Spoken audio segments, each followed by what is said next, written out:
अरे भैया लड़की बड़ी हो गई है, शादी कर दो। फिर हमारे पापा पुराने विचारों के थे। हाँ घूंघट मिल जाएगा। थोड़ा सा मुंह दिखाऊं। अभी हम लोग देवता के यहाँ जा रहे हैं। मुझे दिखना बहुत मुश्किल हो रहा है, बहुत मुझे धुंधला दिख रहा है। 2015 में मेरी शादी हो गई थी, लव मैरिज थी।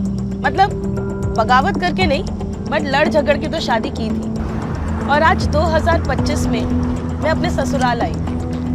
हाँ, मैं हूँ शिवानी कपिला और आज मैं आपको अपने ससुराल की एक सच्चाई बताने जा रही हूँ। आपको ये बात समझनी होगी कि मैं जिस मॉडर्न सोच परिवार से आई थी, वहां से मैं सीधा घूंघट में आ गई। मेरे लिए घूंघट करना एक कॉम्प्रोमाइज था, क्योंकि मेरे थॉट्स, बिलीफ, मेरे कॉन्सेप्ट, अभी तक मैंने जो घूंघट हटाओ प्रथा ये सब पढ़ा हुआ था, इन सब के अगेंस्ट था। बट मैंने ये कॉम्प्रोमाइज अपने बिलीफ्स को हटा के, हर चीज को हटा के इसलिए किया क्योंकि मैं इस नए परिवार को बताना चाहती थी कि मैं आपका हिस्सा हूं।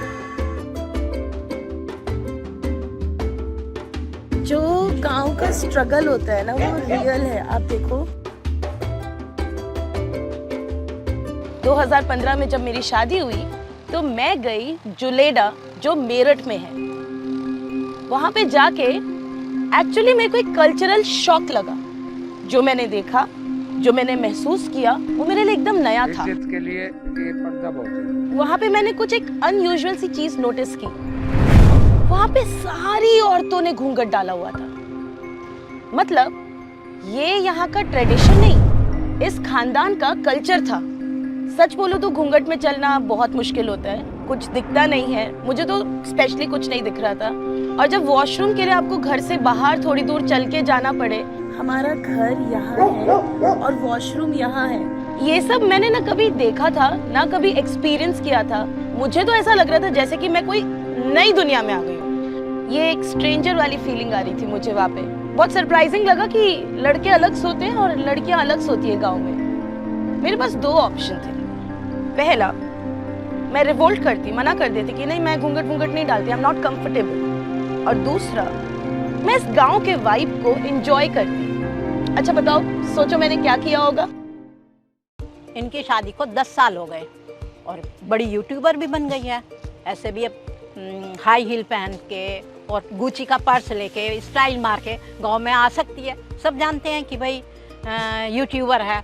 एक्चुअली क्या है कि इनकी लव मैरिज थी ना, और आप जानते ही हो लव मैरिज और लड़कियां तो कितनी वो होती हैं कि नहीं ऐसे नहीं करूँगी, मुझे ऐसा पहनना है, मुझे मेरे दिमाग में तो वही सब था। सर पे पल्ला रखेगी भी कि नहीं, सर पे पल्ला रख ले, यही मेरे लिए बहुत था। मैं देखती हूँ शिवानी आ रही है और इतना लंबा घूंघट डाल के, वही मैं तो देखती रह गई। मुझे इतना अच्छा लगा, इतना कि दुनिया की सारी दौलत मिल गई। एक मजेदार बात बताती हूँ। शादी के बाद ना मुझे अपनी सासू माँ को इम्प्रेस करना था, तो मैंने सोचा कि मैं आज रात को उनके पैर दबाऊंगी। मैं गई रूम के अंदर, ओ बेटे मैंने देखा वहां पे तो इतनी सारी औरतें, कोई मेरी नानी सास, मामी सास, ताई सास, और मुझे अपनी सास दिखाई नहीं दे रही घूंघट में। समझ ही नहीं आ रहा इनमें से मेरी सास कौन सी है। देखती हूँ आई शिवानी आके, हम लोग सब बैठे हुए थे, मतलब शादी हुई थी तो अभी सभी मेहमान थे। तो उसने जो एक सिरे से पैर दबाने शुरू करे, मेरे दबाए। हाय राम, ये बात किसने सिखा दी इसको। मतलब उस इंसिडेंट के बाद तो मैं फुल पॉपुलर हो गई कि यार यही है दी बहू, मस्त है यार, कितनी अच्छी बहू है यार, क्या पैर दबाती है सबके। मतलब एकदम वाह हो गई थी मेरी। मुझे नहीं लगता कि कॉम्प्रोमाइज करने का मतलब है गिव अप करना। घूंघट डाल के क्या मैं कोई छोटे इंसान हो गई?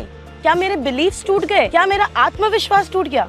बल्कि मेरी सासू माँ के शक्ल पे इतनी बड़ी स्माइल आ गई कि उसने मुझे वहीं अपनी बेटी मान लिया। शिवानी को ये सब घूंघट में देखते हुए मुझे थोड़ा तो लगा कि परेशान हो रही होगी शिवानी।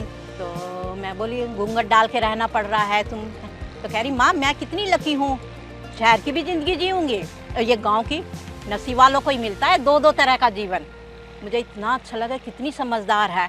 सच में मेरा दिल खुशी से बाग हो गया। एक परिवार को तोड़ना बहुत आसान है और उसको जोड़ के रखना बहुत मुश्किल। पर पता है सबसे आसान क्या इन सब में? अपने परिवार को खुश रखना। हाँ, मैं तुमसे बात कर रही हूँ। तुम जो ये वीडियो देख रही हो, तुम कितना कॉम्प्रोमाइज करती हो अपनी डेली लाइफ में, ये मुझे पता है। और लिटिल ग्लव तुम सभी औरतों को लिटरली सल्यूट करती है। I am proud of you girls. और मैं आद्या को बताना चाहती हूँ कि बेटा, ये आपका गांव है, आपका परिवार, आपका कल्चर है। This is your roots. And मैं चाहती हूँ कि वो फील करे कि वो एक प्राउड त्यागी है। जय हिंद।